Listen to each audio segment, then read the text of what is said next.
मेरे साथ, ठीक है। कैसे हो सब? बेहतरीन, मस्त, स्वस्थ, चंगे, ओके। छुट्टियां अब तो सर खत्म होने वाली हैं, स्कूल जाना पड़ेगा।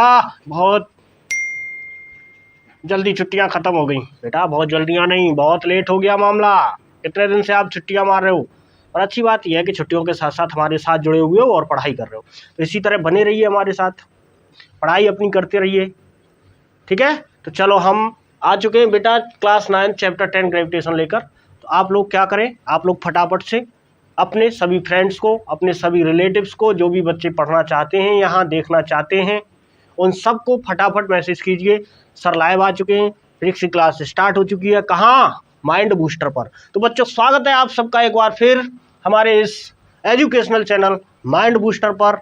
और आप लोगों के लिए यहाँ मैथ, बायो, फिजिक्स और साथ के साथ मोटिवेशनल वीडियोज जो सर समय समय पर अपलोड करते रहते हैं, तो आप लोगों के लिए ये सब मेहनत की जा रही है। आप लोग भी उतनी मेहनत से पढ़िए और साथ में कुछ थोड़ा सा साथ हमारा भी दीजिए। चैनल सब्सक्राइब करते रहिए, शेयर करते रहिए, दोस्तों को बताते रहिए। अब हम शुरू कर रहे हैं बेटा चैप्टर। आप लोग क्या तैयार हैं या अभी आपको और टाइम चाहिए? अभी बताएंगे मुझे। क्या मैं स्टार्ट कर दूं? नहीं सर, अभी हम मैसेज कर रहे हैं अपने बच्चों को, साथ के साथ सभी साथियों को हम जोड़ रहे हैं। तो सर आप 1 मिनट वेट कीजिए, हम कॉपी पेन भी निकाल रहे हैं। ओके 1 मिनट वेट करते हैं, ठीक है। जल्दी जल्दी करो, फटाफट फटाफट फटाफट फटाफट। ओ यस, बिल्कुल फटाफट कीजिए, जल्दी जल्दी शेयर कर दीजिए भाई, जोड़ लो सबको फटाफट फटाफट। ठीक, गुड मॉर्निंग बेटा, गुड मॉर्निंग। चलो ओके, हाँ तो हो गया 1 मिनट, स्टार्ट कर दें अब तो। वेरी गुड, चलो बेटा शुरू कर देते हैं चैप्टर ग्रेविटेशन। और ग्रेविटेशन में आज हम क्या पढ़ने जा रहे हैं बेटा? आज हम बड़ी मजेदार चीजें पढ़ेंगे। शुरू कहानी वहीं से करेंगे, न्यूटन बाबा के सेब की कहानी शुरू करेंगे हम, और सेब की कहानी से समझेंगे कि कैसे न्यूटन साहब ने, कैसे महान साइंटिस्ट हमारे न्यूटन बाबा ने ग्रेविटेशन का universal law of gravitation propose किया, ठीक है। समझते हैं कहानी, जुड़े रहिए हमारे साथ, बने रहिए स्वस्थ, मस्त और चंगे। आ जाओ बेटा। इंट्रोडक्शन। इंट्रोडक्शन तो बेटा वहीं से शुरू होगा। आप लोगों ने सबने सुनी है कि एक आम का पेड़ था, कुछ ऐसा। आम का नहीं है सर, ये तो सेब का है, सेब का, बिल्कुल सही बात है। This is an apple tree. Apple भी आ रहे हैं इस पर, बड़े खूबसूरत खूबसूरत। आधे से बच्चों का मन भी कर रहा होगा खाने का, कोई बात नहीं, खिलाएंगे। आप जब मिलोगे तब हम आपको एप्पल खिलाएंगे। ये कौन है? ये कौन है? जानते हैं आप इन्हें? सर देखा देखा सा लग रहा है। अरे भाई आपने कहाँ देख लिया? किताब में देखा होगा ना, बहुत पुराने आदमी है। हाँ, इन्हीं को कहते हैं न्यूटन बाबा, इन्हीं को कहते हैं न्यूटन बाबा। अच्छा बेटा सेब आ रहा है, देखो उधर से आया। हाँ, सेब टूट के पेड़ से गिरा। पहले तो ये खुश हो गए, मुझे सेब मिल गया खाने को, लेकिन अचानक से इन्होंने सोचा, अरे भाई ये सेब नीचे क्यों आया, ऊपर क्यों नहीं गया? ऐसा इन्होंने सोचा कि ये सेब जब यहां से टूटा पेड़ से तो नीचे ही क्यों आया, ये ऊपर काहे नहीं गया? भाई कुछ तो गड़बड़ है, कुछ तो गड़बड़ है। और बेटा यहीं से शुरू हुई थी कहानी ग्रेविटेशन की, यहीं से इसी सोच के साथ कहानी हुई थी शुरू ग्रेविटेशन की। न्यूटन साहब ने यही सोचा कि ये पेड़ से जो फल गिरा है, ये फल नीचे क्यों आया, ये फल ऊपर क्यों नहीं गया। यहीं से स्टार्ट होती है न्यूटन साहब की थिंकिंग। अब सिर्फ सोचने से काम नहीं हुआ बेटा, सिर्फ सोच के काम नहीं चला, स्टार्ट थिंकिंग।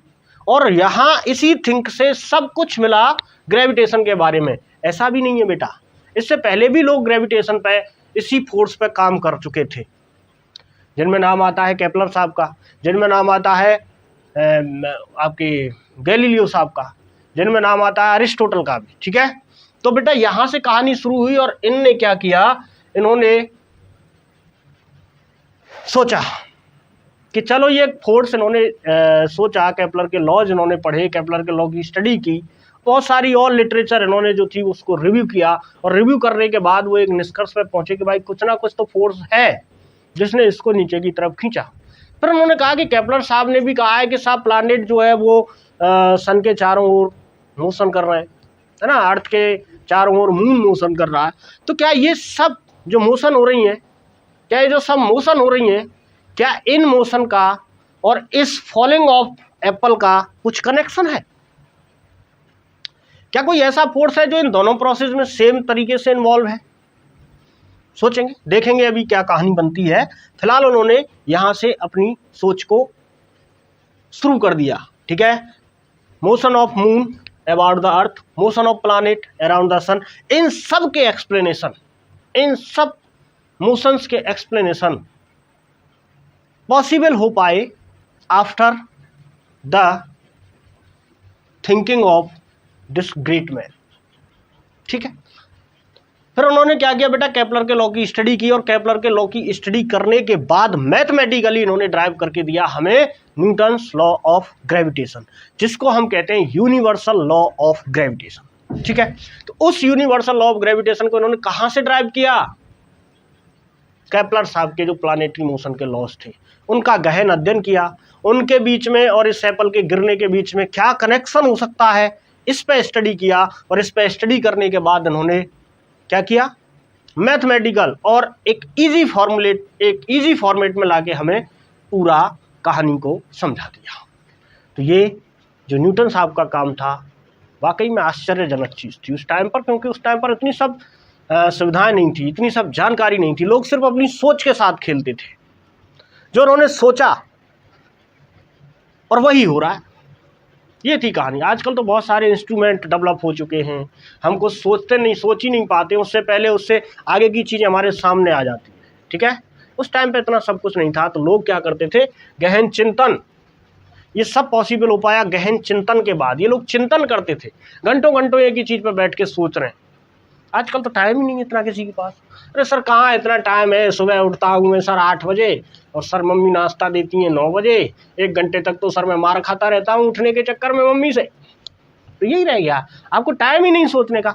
तो जितना आप चिंतन करोगे बेटा, पढ़ाई की 4 स्टेज होती हैं, मतलब आप कुछ भी करना चाहते हो तो वो 4 स्टेज में किया जाता है ना। सबसे पहले तो है, मान लो कि सरसरी नजर दौड़ा दी आपने, कहीं देख लिया, जैसे अखबार पढ़ते ना तो हेडिंग पढ़ ली, एक तो उस तरह की पढ़ाई होती है।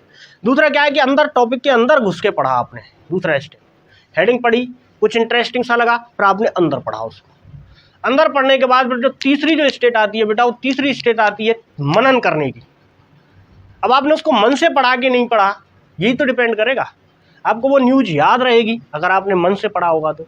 अगर आपने ऐसी ही सरसरी नज़र ऊपर हेडिंग, हाँ कुछ इंटरेस्टिंग सा लगा, और कहानी की तरह पढ़ के छोड़ दिया, कुछ दिन आपके दिमाग पर रहेगी, भाग जाएगी। और सबसे लास्ट जो स्टेज है बेटा, वो सबसे भयंकर स्टेज और सबसे इम्पोर्टेंट स्टेज है, वो है चिंतन का स्टेज।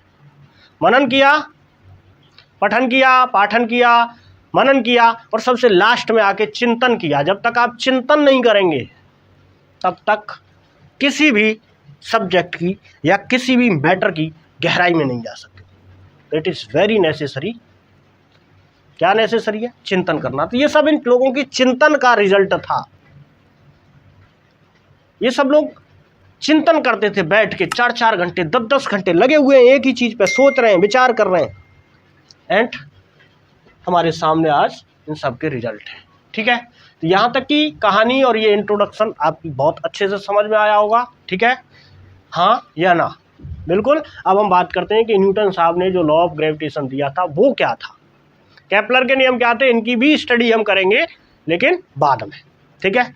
अभी हम सिर्फ स्टार्ट कर रहे हैं यहाँ से universal law of gravitation. Universal law of gravitation, word याद रखना है, यूनिवर्सल लॉ ऑफ ग्रेविटेशन। तो चलो बेटा समझते हैं क्या कहा था।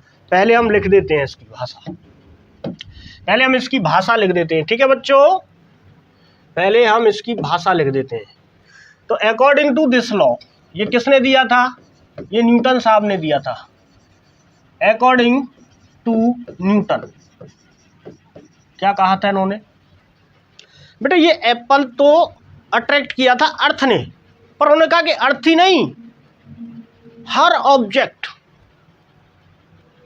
ऑब्जेक्ट इस यूनिवर्स का हर ऑब्जेक्ट हर दूसरे ऑब्जेक्ट को अपनी ओर अट्रैक्ट करता है। Every object in this universe, every object in this universe, अब यूनिवर्स की बात आ गई ना, इसलिए यूनिवर्सल भी कह दिया इसको। In this universe attracts every other object with a force. अब यहां से इन्होंने अपनी मैथमेटिक्स लगानी शुरू कर दी थी। बेटा शायद आप लोगों को नहीं पता हो, मैं बता देता हूं, Newton was a great mathematician. वो सिर्फ फिजिसिस्ट ही नहीं थे, he was a great mathematician. और उन्होंने मैथमेटिक्स की एक ऐसी ब्रांच डेवलप की, अभी सिर्फ आप नाम सुन लो, अभी आपके काम की चीज़ नहीं है, वो जब आप अगली क्लासों में आओगे 11th में और 12th में तब पढ़ोगे वो मैथमेटिक्स। उन्होंने एक मैथमेटिक्स डेवलप की जिसको कहते हैं हम कैलकुलस, इंटीग्रेशन और डिफरेंशिएशन। और बेटा आपको यकीन नहीं होगा ये बात जानकर कि पूरी की पूरी physics purely based on calculus, purely based on calculus. जब तक आपको कैलकुलस नहीं आती आप फिजिक्स नहीं सीख पाओगे। तो कैलकुलस अभी सीखने का टाइम नहीं है आप लोगों को, अभी ज़रूरत नहीं है सीखने की। जब आप हायर क्लासेस में आओगे, 11th में आओगे, 12th में आओगे, तब आपको कैलकुलस सीखने की ज़रूरत पड़ेगी। ठीक है, चमत्कारी आदमी थे भाई न्यूटन, चमत्कारी आदमी। ठीक है, सुनो आपका, attracts every other object with a force. अब ये फोर्स जो है बेटा, इस फोर्स के बारे में उन्होंने क्या कहा, तो उन्होंने सबसे पहली बात तो ये कही थी बेटा कि दो ऑब्जेक्ट एक दूसरे को इस फोर्स से तभी अट्रैक्ट करेंगे जब उनके अंदर कुछ मास होगा। मेरे वर्डों पे ध्यान देना, क्या कहा कि दो ऑब्जेक्ट इस वाले फोर्स के तभी अट्रैक्ट होंगे एक दूसरे से जब उनके अंदर कोई मास होगा। यानी कि अगर कोई मासलेस चीज़ है उस पर ये फोर्स नहीं एप्लीकेबल होगा। बात समझ में आ रही है? मुझे एक ऐसी चीज़ बता दो जिसमें मास नहीं है, मैं बताऊंगा सर, बताओ बेटा। ऐसा कोई भी मटेरियल ऑब्जेक्ट नहीं है जिसके अंदर मास नहीं है। क्या आप मासलेस पार्टिकल की कल्पना कर सकते हैं? नहीं कर सकते। हाँ, एक पार्टिकल होता है लाइट का जिसको हम फोटोन कहते हैं, उसको मासलेस माना जाता है, ठीक है, पर वो उसका इस कहानी से कोई लेना देना नहीं है, वो एक अलग चीज़ है, वो एक अलग मैटर है, वो एक अलग तरह की फिजिक्स है। ठीक है, हमें वहाँ नहीं जाना। पर हमारी नॉलेज में इतना ज़रूर है कि अभी तक हमें ऐसा कोई मटेरियल पार्टिकल ऑब्जर्व ही नहीं हुआ है जिसका मास 0 हो। तो कुल मिला के बात ये कि ये हर पार्टिकल पे एप्लीकेबल है। कुल मिला के बात ये कि ये हर पार्टिकल पे एप्लीकेबल है। अगर यहाँ तक बात क्लियर है तो मैं इस फोर्स की चर्चा कर लूँगा अब। जी सर, कर लीजिए। ओके ओके बच्चों, इन्होंने कहा कि बेटा ये जो फोर्स है इस फोर्स को हम कहेंगे एफ। चलो कह दिया। ये फोर्स डायरेक्टली प्रोपोर्शन में होता है इन दोनों ऑब्जेक्ट के मास के प्रोडक्ट में। दो ऑब्जेक्ट है, एक का मास m1 और एक का मास m2, ये दोनों एक दूसरे को अट्रैक्ट करेंगे, चाहे ये कितनी भी डिस्टेंस पे एक दूसरे से दूर रखे हों, एक दूसरे को अट्रैक्ट करेंगे विद फोर्स। और बेटा वो जो फोर्स है वो फोर्स इन दोनों मास के प्रोडक्ट के डायरेक्ट प्रोपोर्शन में होता है। दूसरी बात क्या कही इन्होंने? दूसरी बात कही कि बेटा इन दोनों के बीच की जो डिस्टेंस है r, उस r के स्क्वायर के इनवर्स प्रोपोर्शन में होता है ये फोर्स। एक बात ये कही गई, एक बात ये कही गई। बेटा इन दोनों बातों को मिक्स कर दिया जाए तो हम दोनों बातों को मिक्स करके ऐसे लिख सकते हैं, f is proportional to m1 m2 divide by r square. ठीक है बेटा, ये प्रोपोर्शन मतलब ये रेशियो का साइन है। रेशियो होगा तो कोई कॉमन फैक्टर के साथ होगा, रेशियो में हमेशा कुछ कॉमन फैक्टर होता है।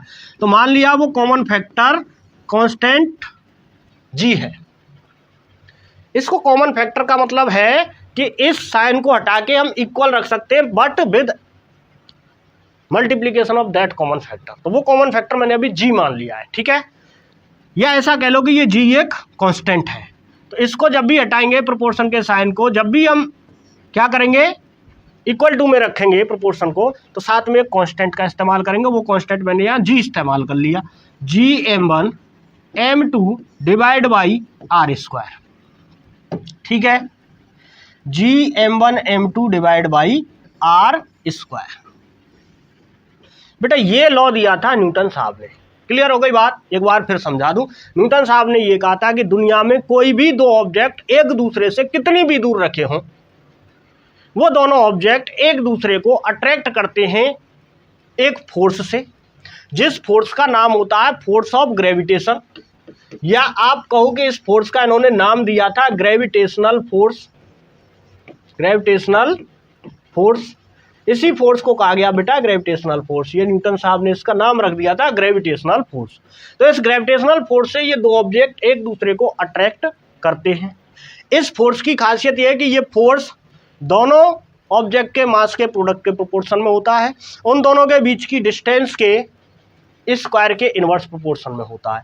इन दोनों बातों को मिला के उन्होंने एक फार्मूला हमें दिया, और वो फार्मूला था F=G m1 m2 upon r square. यहाँ जो G है बेटा, वो G क्या है? ये G है कांस्टेंट। अभी इस G की चर्चा भी करेंगे हम। फिलहाल इतनी चीजें आप अपनी कॉपी पर नोट करो, वीडियो पॉज करके फटाफट। नोट कर लिया? नोट कर लिया?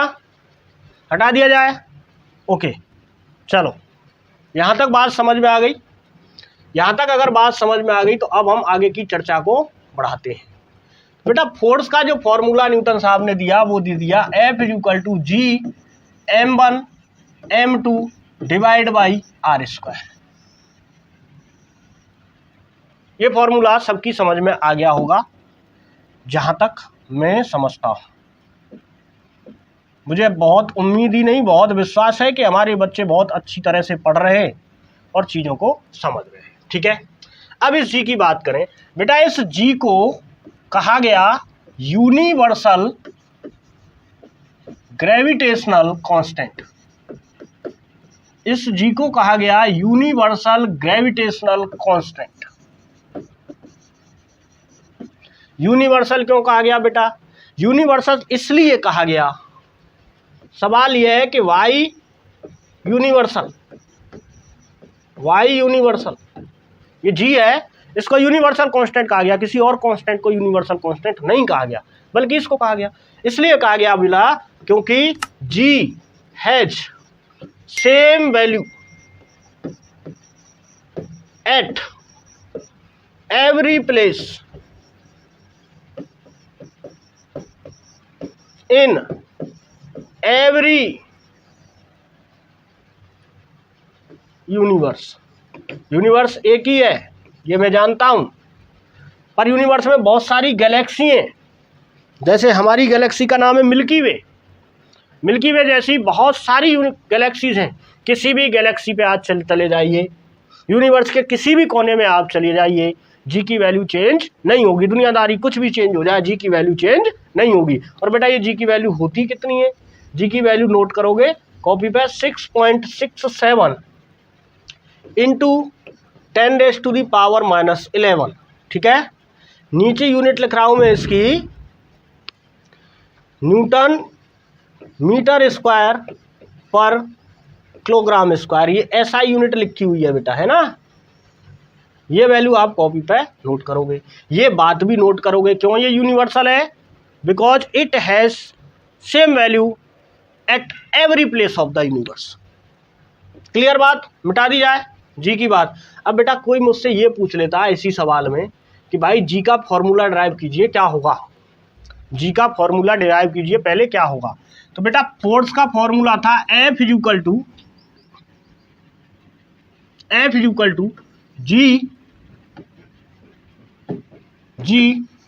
m1 m2 divide by r square. एक काम करोगे बच्चे, आप जी को यहीं छोड़ोगे, आर को इधर उठाओगे तो F इंटू, बेटा ये डिवाइड में इधर जाएगा तो into r square divide by, बेटा ये m1 इंटू m2 दोनों इधर मल्टीप्लाई में इधर उठा के ले जाए तो डिवाइड में पहुंच जाएगा m1 इंटू m2, और इधर क्या बचा रह जाएगा जी।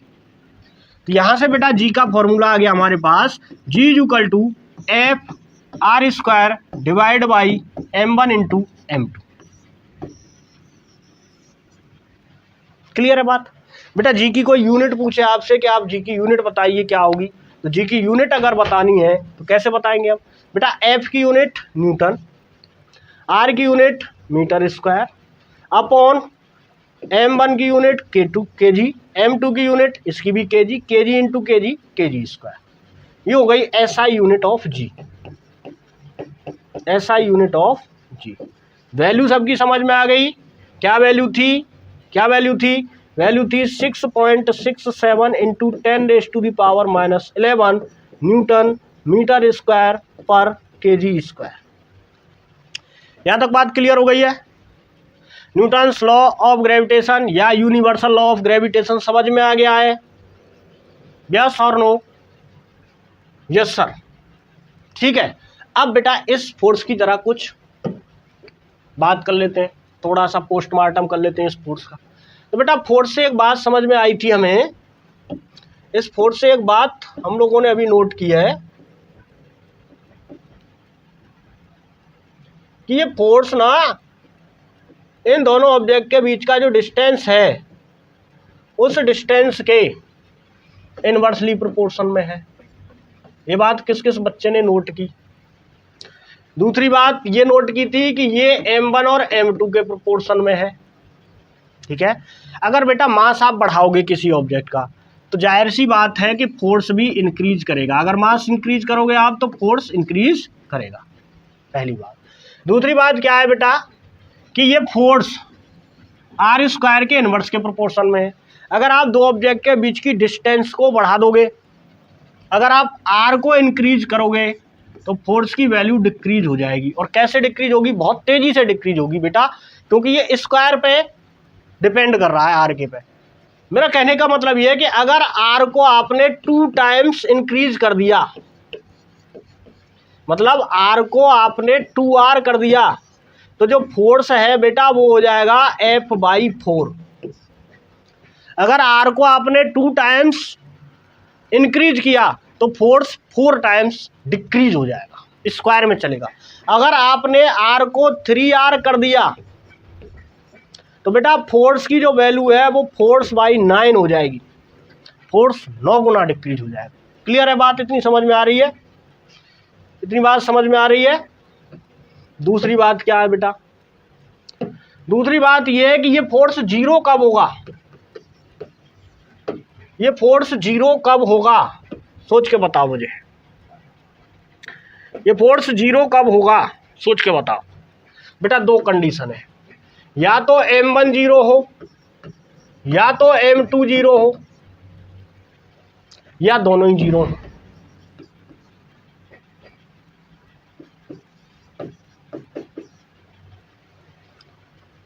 ये फोर्स तब जीरो होगा। अब एक बात बताओ, क्या बेटा m1 कभी जीरो हो सकता है? कोई ऑब्जेक्ट नहीं बिना मास का। m2 जीरो हो सकता है? कोई ऑब्जेक्ट नहीं बिना मास का। जब m1 और m2 दोनों ही जीरो नहीं हो सकते तो क्या बेटा ये फोर्स कभी जीरो हो सकता है? ये फोर्स कभी जीरो नहीं हो सकता। क्यों? क्योंकि क्योंकि क्योंकि m1 और m2 ये कभी जीरो नहीं हो सकते, ये आपस में बराबर हो सकते हैं, कोई दिक्कत नहीं है, पर m1 m2 कभी जीरो नहीं हो सकते। तो इस वजह से ये फोर्स कभी जीरो नहीं हो सकता। पर दूसरा तरफ से गौर करो बेटा, ये F जीरो हो सकता है अगर R को आप इन्फिनिटी कर दो। ये फोर्स जीरो हो सकता है अगर आप R को इन्फिनिटी कर दो। अरे भाई, किसी चीज को इन्फिनिटी से डिवाइड करोगे, किसी चीज को आप इन्फिनिटी से डिवाइड करोगे तो बेटा ये समथिंग जीरो हो जाएगा। पर आर इन्फिनिटी होने का मतलब क्या है बेटा? आर इन्फिनिटी होने का मतलब ये है कि दोनों ऑब्जेक्ट के बीच का डिस्टेंस इनफाइनाइट है, और दोनों ऑब्जेक्ट के बीच का डिस्टेंस इनफाइनाइट, ये तो पॉसिबल ही नहीं है, ये तो पॉसिबल ही नहीं है। मेरी बात समझने की कोशिश करो बेटा। मतलब इस ग्रेविटेशनल फोर्स के जीरो होने की 2 कंडीशन थी, एफ के जीरो होने की 2 कंडीशन थी। या तो m1 m2 में से कोई जीरो हो, पॉसिबल नहीं है, या आर इन्फिनिटी हो, पॉसिबल नहीं है। हाँ सर, ये क्या हुआ बेटा? एफ जीरो होना पॉसिबल ही नहीं है ग्रेविटेशनल फोर्स। बात पकड़ में आ गई। ग्रेविटेशनल फोर्स जीरो होना पॉसिबल नहीं है। कब पॉसिबल है? सिर्फ तब पॉसिबल है जब आर बहुत ज़्यादा हो। क्लियर हो गई ये बात? अच्छा बेटा, अगर ये बात क्लियर हो गई है तो अगली बात मेरी सुनना बड़े गौर से। अगली बात मेरी सुनना बड़े गौर से। क्या सुनाओगे सर? कुछ नहीं सुनाएंगे, फिजिक्स की कहानी सुनाएंगे, मज़ा आएगा। सर मज़ा तो वैसे भी आता है पर फिजिक्स समझ में नहीं आता है। फिजिक्स समझ में आएगा अगर आप खुद से फिजिक्स पढ़ने की कोशिश करोगे थोड़ा बहुत हमारे साथ साथ।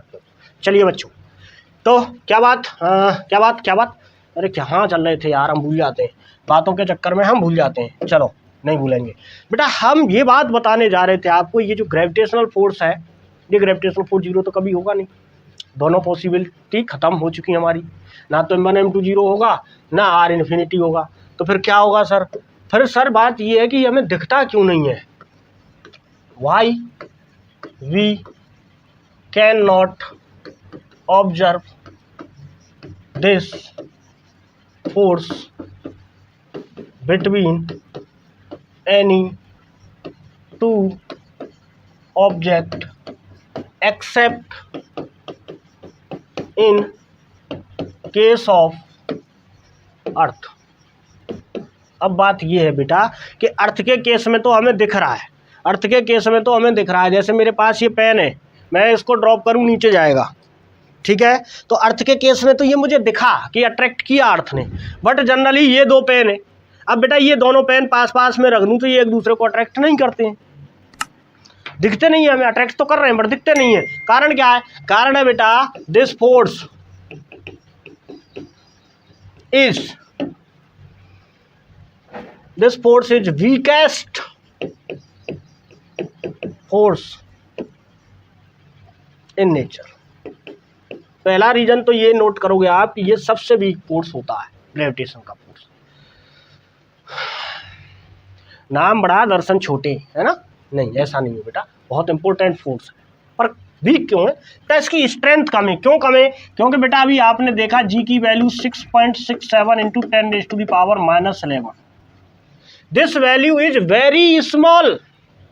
अरे इसका मतलब ये है बेटा कि 6.67 डिवाइड बाई 10⁻11 मतलब 6.67 डिवाइड बाई 1 2 3 4 5 6 7 8 9 10 11, इतने से डिवाइड करो 6.6, कितनी वैल्यू आएगी?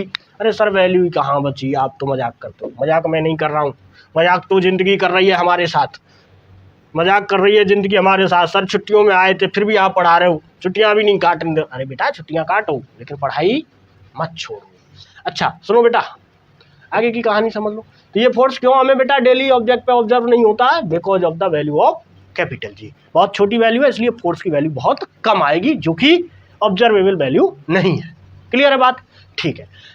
तो अब मुझे फटाफट कमेंट करो किस किस बच्चे की समझ में यूनिवर्सल लॉ ऑफ ग्रेविटेशन की इतनी कहानी आ गई जितनी मैंने अभी तक बताई है। जल्दी से मैसेज करो, और जो नए बच्चे आ चुके हैं वो जल्दी चैनल सब्सक्राइब कर लो, फिर हम आगे बढ़ते हैं। चैनल सब्सक्राइब करो, और जो नए बच्चे हैं वो भी शेयर करो फटाफट अपने फ्रेंड में। जल्दी फटाफट वीडियो शेयर करो, मैं आगे बढ़ रहा हूँ, ठीक है। चलो, यूनिवर्सल लॉ ऑफ ग्रेविटेशन की इतनी बात जो मैंने अब तक बताई है मेरे ख्याल से सबकी समझ में आ गई होंगी, ठीक है, सबकी समझ में आ गई होंगी। तो आपको याद रखना है F = G M1 M2 divide by R square, ठीक है। अब सुनो बेटा, अब सुनो, अब बात सुनो कि एक वर्ड आता है जिसको हम कहते हैं ग्रेविटी। अभी सर कहा था आपने ग्रेविटेशन, अब बोल दिया सर ग्रेविटी। ये ग्रेविटी क्या मसला है बेटा? ध्यान से समझो। The force of gravitation, force of gravitation is simply called gravity if, ऐसे थोड़ी हर बार कह देंगे इसको ग्रेविटी, कंडीशन है उसकी ग्रेविटी कहने की। क्या? If one of the object out of two is earth. समझे कि नहीं? नहीं समझे? समझो बेटा, ये जो ग्रेविटेशन का फोर्स है ये जनरली हर ऑब्जेक्ट के लिए डिफाइन था। मेरे और तुम्हारे बीच में भी लग रहा है, तुम्हारे और तुम्हारे बगल में बैठे हुए के बीच में भी लग रहा है, सबके बीच में लग रहा है, ठीक है। पर इसी फोर्स को ग्रेविटी तब तक नहीं कहेंगे जब तक उन दोनों, जैसे ये दोनों ऑब्जेक्ट है, अगर इन दोनों ऑब्जेक्ट में से ये ऑब्जेक्ट अर्थ है, मान लो ये अर्थ है, तो इनके बीच में लगने वाला फोर्स ग्रेविटी कहलाएगा। सिंपली आप ग्रेविटेशन भी कह सकते हो, ग्रेविटेशन ऑफ अर्थ। पर ग्रेविटी का मतलब बेटा, दूसरा मतलब ग्रेविटी का अर्थ ही होता है। ग्रेविटी अर्थ का सिनोनिम है, ये तो सब जानते हैं।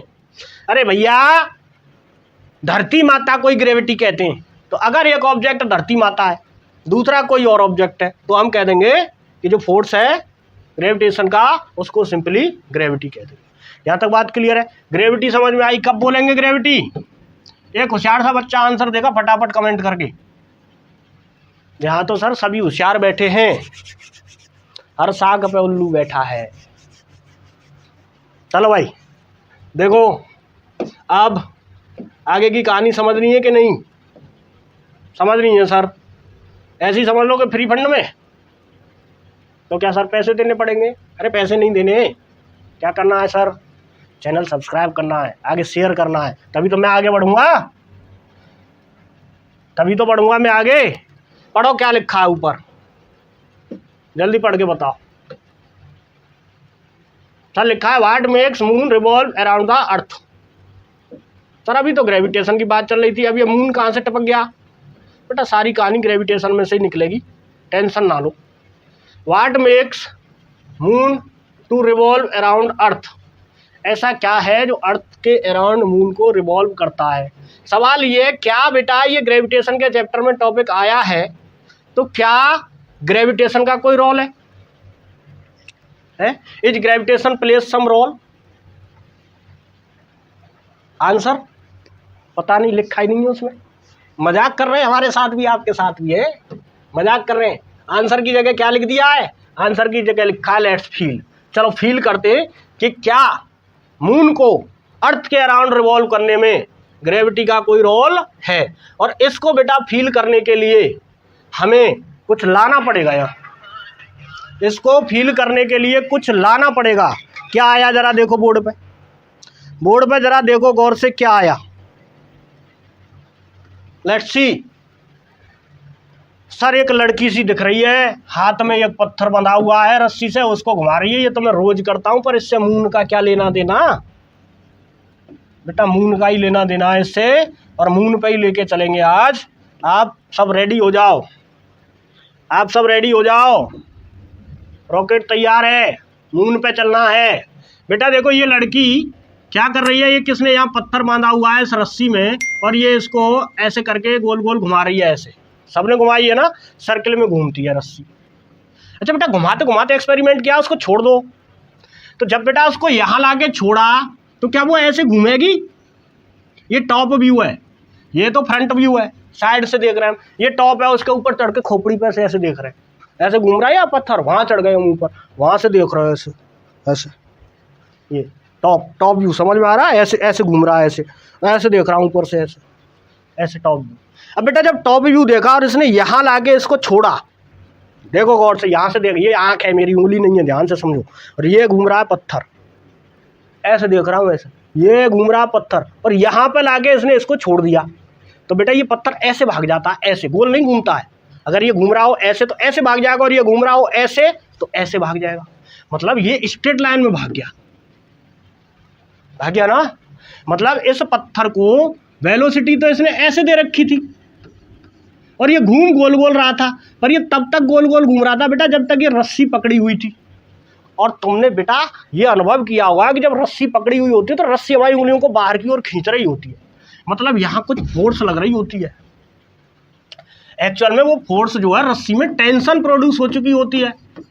टेंशन का मतलब समझते हो? सर टेंशन तो आप दे रहे हो पढ़ा पढ़ा के, अरे वो टेंशन नहीं, टेंशन मतलब तनाव है ना। तो इस रस्सी में तनाव उत्पन्न हो जाता है, और ये तनाव जब तक रहेगा जब तक ये गोल गोल घूमेगा, और जैसे ही यहाँ से ये तनाव खत्म, ये सीधी रेखा में भाग जाएगा। बेटा ये जो तनाव है, इस फोर्स को हम कहते हैं सेंट्रीपिटल फोर्स। क्या कहते हैं? Centripetal force. तो एक बात नोट करोगे बेटा, to move anything in circle a centripetal force is required. बात समझ में आ गई? किसी भी ऑब्जेक्ट को सर्किल में मूव कराने के लिए सेंट्रीपिटल फोर्स बहुत जरूरी है। नोट कर लो ये बात। चलो ये तो बात हुई बेटा पत्थर वाली। अब जरा बात पे आ जाते हैं हम, कौन सी पे? जो लिखी हुई है मून और अर्थ वाली। तो लो समझो भाई, देखो ये रही अर्थ और ये रहा मून। चलो बीच में बनाते हैं, एक काम करते हैं, इसको ना हम बीच में बनाते हैं, अरे ज़्यादा अच्छा सा समझ में आएगा। छोटा सा अर्थ बना लेते हैं। चलो ये अर्थ और बेटा ये है मून, ये मून है। ये मून अर्थ के चारों ओर ऐसे ही तो घूमता है गोल गोल। नहीं सर, ऊपर घूमता है, नीचे कहाँ जाता है? नीचे तुम्हें दिखता होगा गधो, अर्थ गोल है। हाँ तो गोल गोल घूमेगा ना। हाँ तो बेटा ये, अरे मैंने गधा कहा था, कोई नाराज मत होना, ये प्यार प्यार में मेरे मुंह से निकल जाती है ना, नाराज मत होना भाई कोई। हाँ तो ये क्या है बेटा? ये मून। अब ये मून इसके चारों ओर ऐसे घूम रहा है। कुछ पकड़ रहे हो बात? कैसे घूम रहा है बताओ? सर्किल में नहीं घूम रहा है? हाँ सर, सर्किल में कब घूमता है? जब रस्सी से बंधा हो सर, जब तनाव हो सर। यहाँ कहाँ है रस्सी, यहाँ कहाँ है तनाव? फिर कैसे घूम रहा है ये सर्किल में? सर अभी तो कह रहे थे आप तनाव चाहिए, मैं कह रहा था तनाव नहीं चाहिए, मैं कह रहा था सेंट्रीपिटल फोर्स चाहिए। मैं ये कह रहा था सेंट्रीपिटल फोर्स चाहिए, मैंने कब कहा तनाव चाहिए? वो तो रस्सी है वहाँ, इसलिए तनाव है। रस्सी ना हो तो तनाव नहीं होगा, तनाव नहीं होगा तो सेंट्रीपिटल फोर्स भी नहीं होगा। ऐसा नहीं है, वो एक अलग सिचुएशन है बच्चों। वहाँ से तो मैंने आपको ये समझाया है कि भैया सेंट्रीपिटल फोर्स जरूरी है। मतलब ये है कि ये जब मून अर्थ के चारों ओर घूमता है तो यहाँ भी सेंट्रीपिटल फोर्स जरूरी है। पर यहाँ सेंट्रीपिटल फोर्स आया कहाँ से, सोचने की बात ये है। यहाँ तो मुझे दिख रहा है रस्सी में टेंशन लग रही है सेंटर की ओर, पर यहाँ सेंटर की ओर क्या फोर्स लग रहा है? अभी पढ़ा है बेटा कि दुनिया में कोई भी दो ऑब्जेक्ट जिनके पास मास है उनके बीच में ग्रेविटेशन फोर्स लगती है। ग्रेविटेशन फोर्स की एक खासियत जो मैं बताना भूल गया था, अभी मुझे याद आ गई है, नोट कर लो बेटा। ग्रेविटेशन फोर्स हमेशा दो ऑब्जेक्ट के सेंटर से सेंटर तक लगता है। कहाँ तक लगता है? सेंटर से सेंटर तक लगता है। Gravitational force acts centre to centre. साथ में एक बात यहाँ ये भी नोट कर लो बेटा कि उसी लाइन के एलोंग लगता है, along the line joining center of two object। दो ऑब्जेक्ट के सेंटर को ज्वाइन करने वाली लाइन के ही एलोंग लगता है और सेंटर टू सेंटर लगता है। ये बात नोट कर लो कॉपी पे, ये बात कॉपी पे नोट कर लो फटाफट बेटा। अगर बात समझ में आ गई हो, अगर बात आपकी समझ में आ गई हो कि अर्थ के चारों ओर मून जो घूम रहा है वो सर्किल में घूम रहा है और सर्किल में घूमने के लिए सेंट्रीपिटल फोर्स चाहिए, और ये सेंट्रीपिटल फोर्स रस्सी तो है नहीं यहाँ, किसकी वजह से मिला होगा बेटा? ये ग्रेविटेशन की वजह से ही मिला है।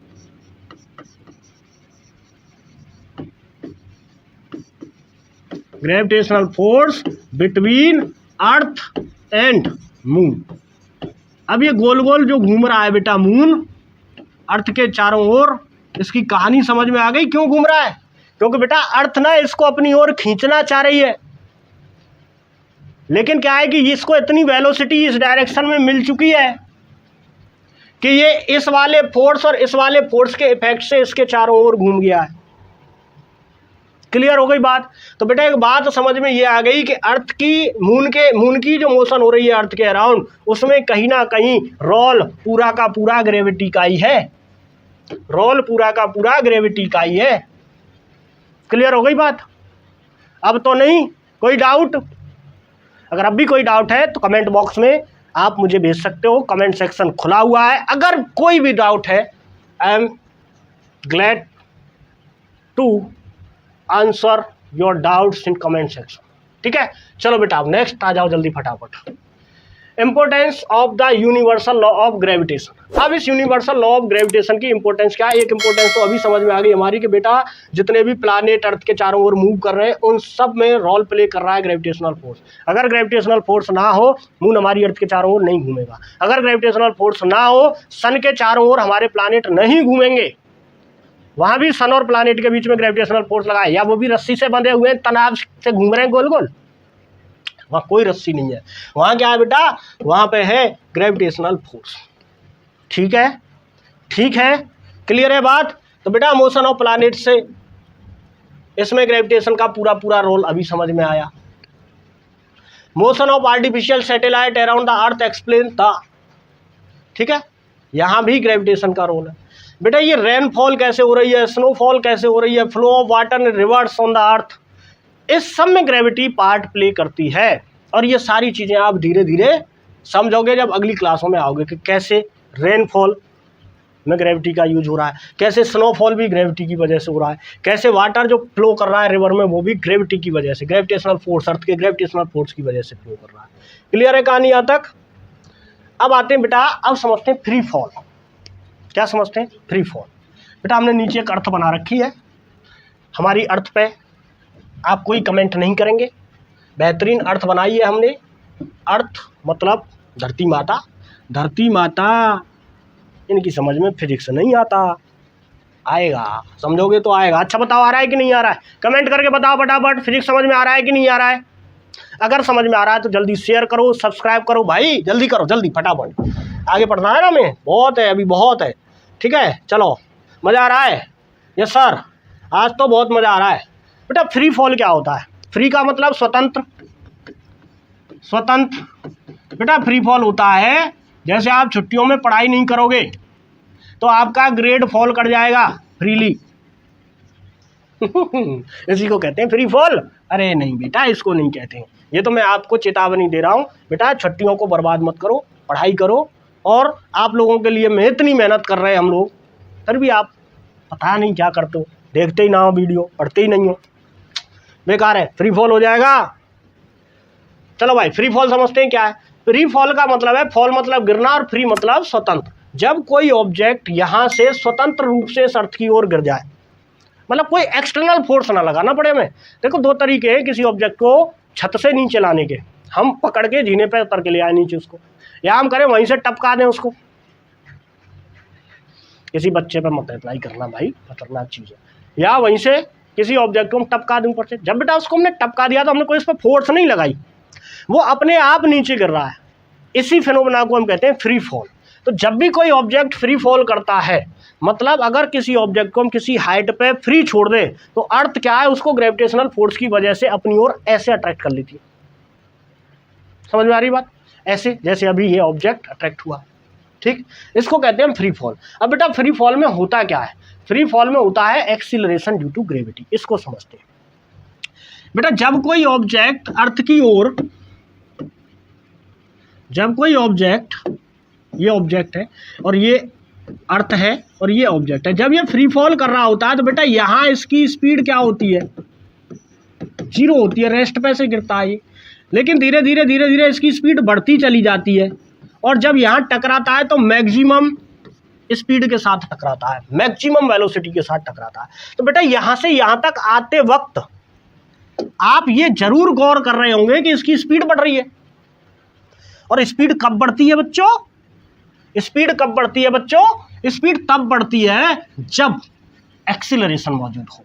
तो फ्री फॉल के टाइम पे जो एक्सीलरेशन होता है उसको हम कहते हैं एक्सीलरेशन ड्यू टू ग्रेविटी।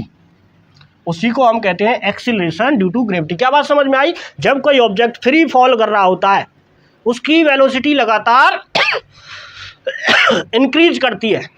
उसी तरह से आप दूसरा एग्जाम्पल देख लो, किसी चीज़ को हम ऊपर की ओर फेंक दें तो बेटा उसकी वेलोसिटी धीरे धीरे धीरे धीरे डिक्रीज होती जाती है और एक टाइम पे जाके रुक जाता है। वो रुकता कहाँ है? थोड़ी देर रुकता है, वापस नीचे लौटने लगता है। ठीक है, ठीक है।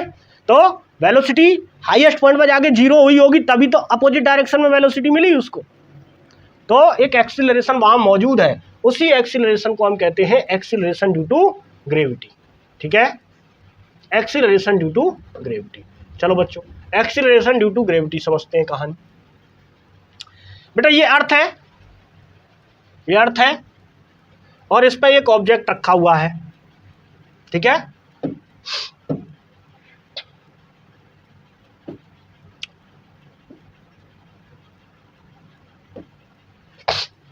ये अर्थ है और इस अर्थ पे एक ऑब्जेक्ट रखा हुआ है। इस ऑब्जेक्ट का मास है m और अर्थ का मास है कैपिटल M। बेटा जब ये ऑब्जेक्ट अर्थ पे रखा हुआ है तो हम सबको पता है कि अर्थ अब भी इसको अपनी ओर खींच रही है। ग्रेविटेशनल फोर्स तो हमेशा लगेगा, चाहे सरफेस के अर्थ पे, अर्थ के सरफेस पे हो, चाहे अर्थ के सरफेस से ऊपर हो। मैंने इसको अर्थ के सरफेस पर रखा हुआ है अभी और मान लिया मैंने अर्थ की रेडियस है जो कैपिटल R। ठीक है, तो क्या मुझे प्यारा बच्चा बताएगा कि अर्थ और इसके बीच में जो फोर्स लग रही है अभी ग्रेविटेशन की वो कितनी है? न्यूटन ने बताया था सर ये है Gm into capital M divide by R square. बिल्कुल सही बात। अब एक नई चीज सुनोगे बेटा, यहाँ बेटा मैं तराजू में खड़ा हो जाऊं, तराजू नीचे आती है, क्यों? क्योंकि मैं एक फोर्स लगा रहा होता हूं, बगल में एक बाट रख दिया जाता है तो मुझसे बता दिया जाता है कि तू 60 किलो का है, मतलब मेरा वजन तोल दिया उन्होंने, 60 किलो का है वेट। बेटा वो वेट एक्चुअल में है क्या? अगर मान लो वो बट्टा बगल में नहीं रखा जाता, बट्टा रखा था बैलेंस करने के लिए। बैलेंस किसको किया जाता? फोर्स को किया जाता। तो वो जो वेट था मेरा, क्या वो उस बट्टे से बैलेंस हो रहा था? मतलब वो जो वेट था वो एक फोर्स था जो उस बट्टे के फोर्स से बैलेंस किया गया, है ना। तो क्या करेंगे बेटा कि इस ऑब्जेक्ट का जो वेट है वो भी तो नीचे ही लग रहा होगा अर्थ के सेंटर की ओर। वेट हमेशा एक्ट्स टुवर्ड द सेंटर। अब वेट होता क्या है बेटा? वेट होता है ऑब्जेक्ट का mass into acceleration due to gravity. इसको हम कैप स्मॉल जी से लिखते हैं। ठीक है, एक्सीलरेशन ड्यू टू ग्रेविटी। अब जरा आप गौर करो बेटा, तो ये भी फोर्स, ये भी फोर्स, ये भी फोर्स, ये भी फोर्स, दोनों नीचे की तरफ लग रहे हैं, दोनों सेंटर की तरफ लग रहे हैं, दोनों एक ही ऑब्जेक्ट पे लग रहे हैं। बेटा ये दोनों फोर्स मेरे ख्याल से तो बराबर होने चाहिए। मतलब ये वाला फोर्स भी यही है, ये वाला फोर्स भी यही है। नोट कर लो ये बात बेटा, किसी भी ऑब्जेक्ट का weight, the weight of an object is nothing but the gravitational force acted on the object by the Earth. Note करो इस बात को, किसी भी ऑब्जेक्ट का वेट कुछ नहीं है बल्कि अर्थ के सरफेस पे अर्थ द्वारा उस पर जितना ग्रेविटेशनल फोर्स लगाया जाता है वही है। मतलब ये और ये दोनों वैल्यू बराबर हैं। मतलब एफ ग्रेविटेशनल वाला इज इक्वल टू है वेट। इन दोनों को मिला दूं मैं तो बेटा ये हो जाएगा G M into capital M upon R square is equal to M G. बेटा ये वाला एम उठा के इधर ले आऊं, डिवाइड में आ जाएगा, तो वहाँ जी छोड़ दूं खाली, तो ये हो जाएगा G M into M divide by R square into M. ये एम से एक एम मर जाएगा। बेटा जी का फॉर्मूला मिल गया हमें, G M upon R square. G का फॉर्मूला मिल गया हमें, G M upon R square. Note करो फटाफट, जल्दी नोट करो, तेजी से नोट करो, तेजी से। ठीक है बेटा, जी का फॉर्मूला हमें मिल गया। जी का, जी क्या है? जी है sir acceleration due to gravity. बिल्कुल, एक्सीलरेशन ड्यू टू ग्रेविटी, इसका फॉर्मूला मिल गया G capital M divide by R square. बेटा एक क्वेश्चन मेरा, क्या ये जी ऑब्जेक्ट के मास पे डिपेंड कर रहा है?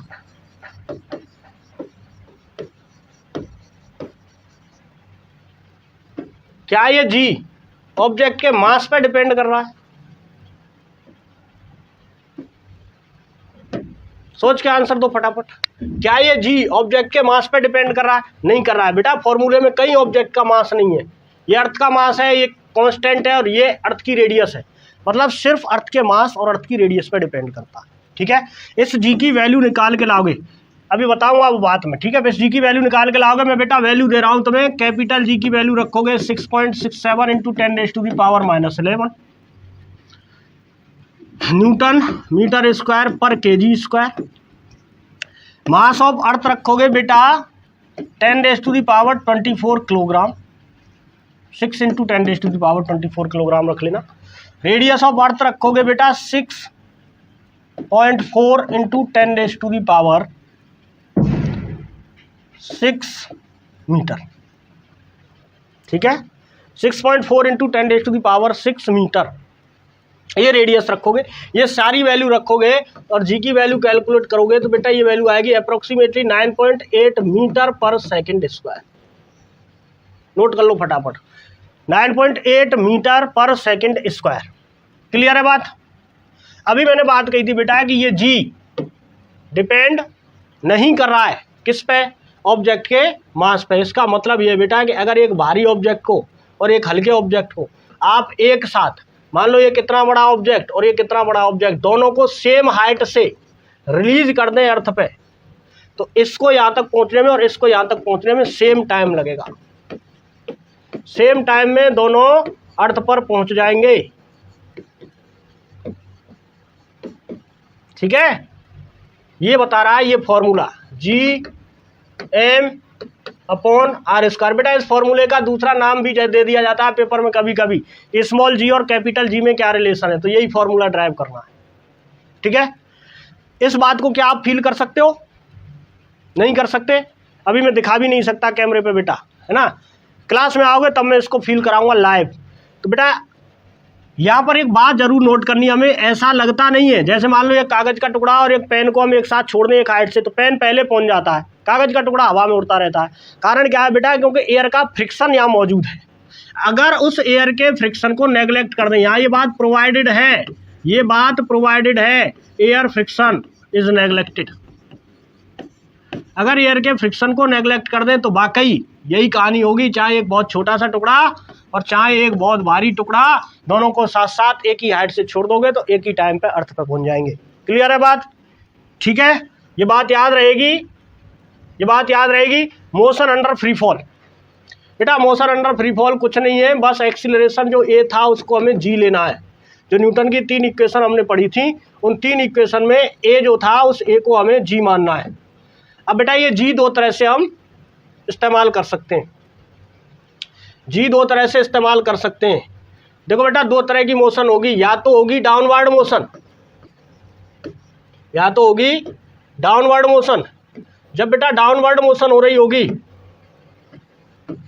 डाउनवर्ड मोशन, जब डाउनवर्ड मोशन होगी तो आप जी की वैल्यू पॉजिटिव लोगे, नोट कर लो इस बात को। दूसरी होगी बेटा आउटवर्ड, जब आउटवर्ड मोशन होगी तो बेटा जी की वैल्यू को आप नेगेटिव लोगे। दोनों बात नोट करो। ठीक है, इक्वेशन क्या है बेटा? V = U + AT।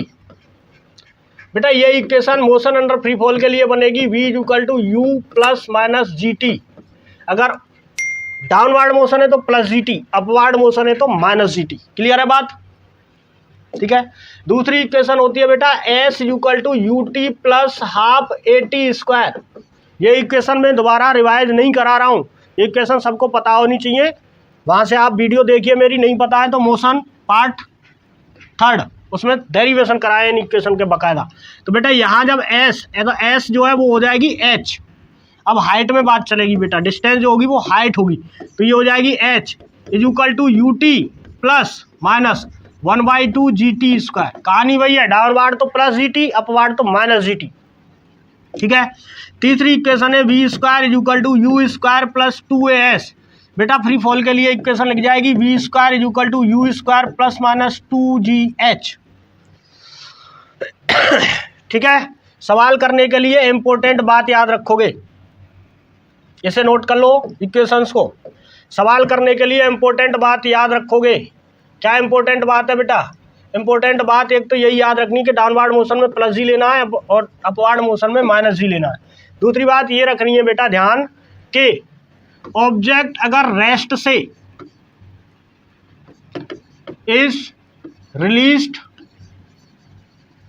From rest from any height तो U 0 रहेगा।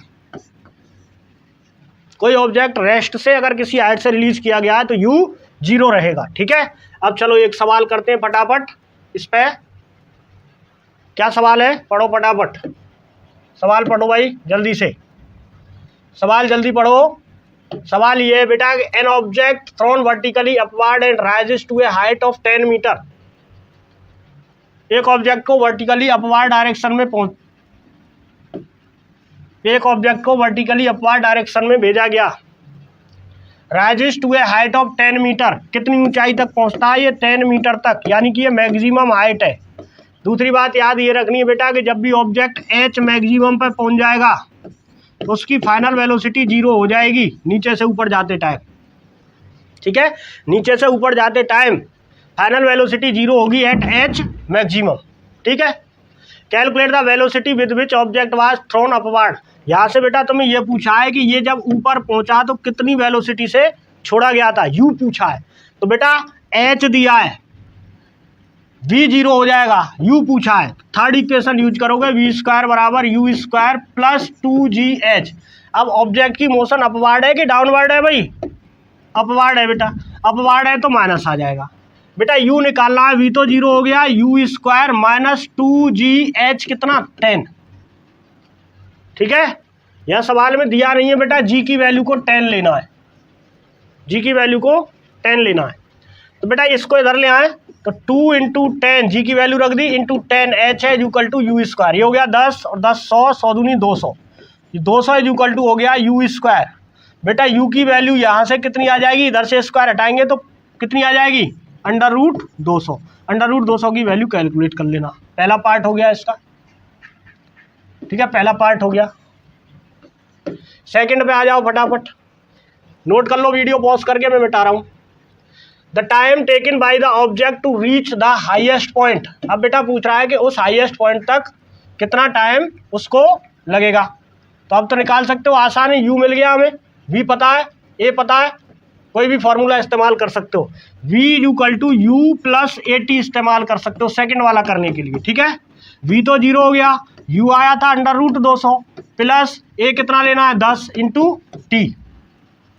ठीक है बेटा, अंडर रूट 200 इधर ले आओ, ये वैल्यू प्लस माइनस दोनों होती है, तो मैं माइनस वाली समझ रहा हूँ अभी थोड़ी देर, तो इधर आएगा 200। और दूसरी ये भी समझ सकते हो बेटा कि टाइम नेगेटिव नहीं होता है, इक्वल टू 10t।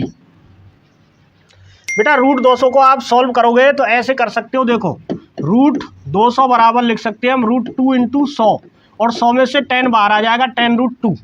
तो बेटा ये वैल्यू है 10 रूट 2 इक्वल टू 10t। यहाँ से t की वैल्यू जो होगी बेटा वो हो जाएगा 10 से 10 कैंसिल हो जाएगा, t equal to root 2 second. कितना टाइम लगा उसको वहाँ तक पहुँचने में, अंडर रूट 2 सेकेंड। तो आज बेटा यहीं तक, मिलते हैं अगली वीडियो में। उम्मीद है मुझे बहुत मज़ा आया होगा। वीडियो थोड़ी लंबी हो गई, कोई दिक्कत नहीं, लंबी भी देख लेनी चाहिए कभी कभी, क्योंकि आज जो कंसेप्ट मैंने समझाया है बहुत मज़ा आया होगा आपको, मुझे बहुत उम्मीद है इस बात की। अगर आपको अच्छा नहीं लगा तो मुझे कमेंट में ज़रूर बताएं। ठीक है, चलो मिलते हैं नेक्स्ट वीडियो में, तब तक आप मस्त रहिए, स्वस्थ रहिए, हंसते रहिए, मुस्कुराते रहिए और साथ में पढ़ाई भी करते रहिए। Thank you very much.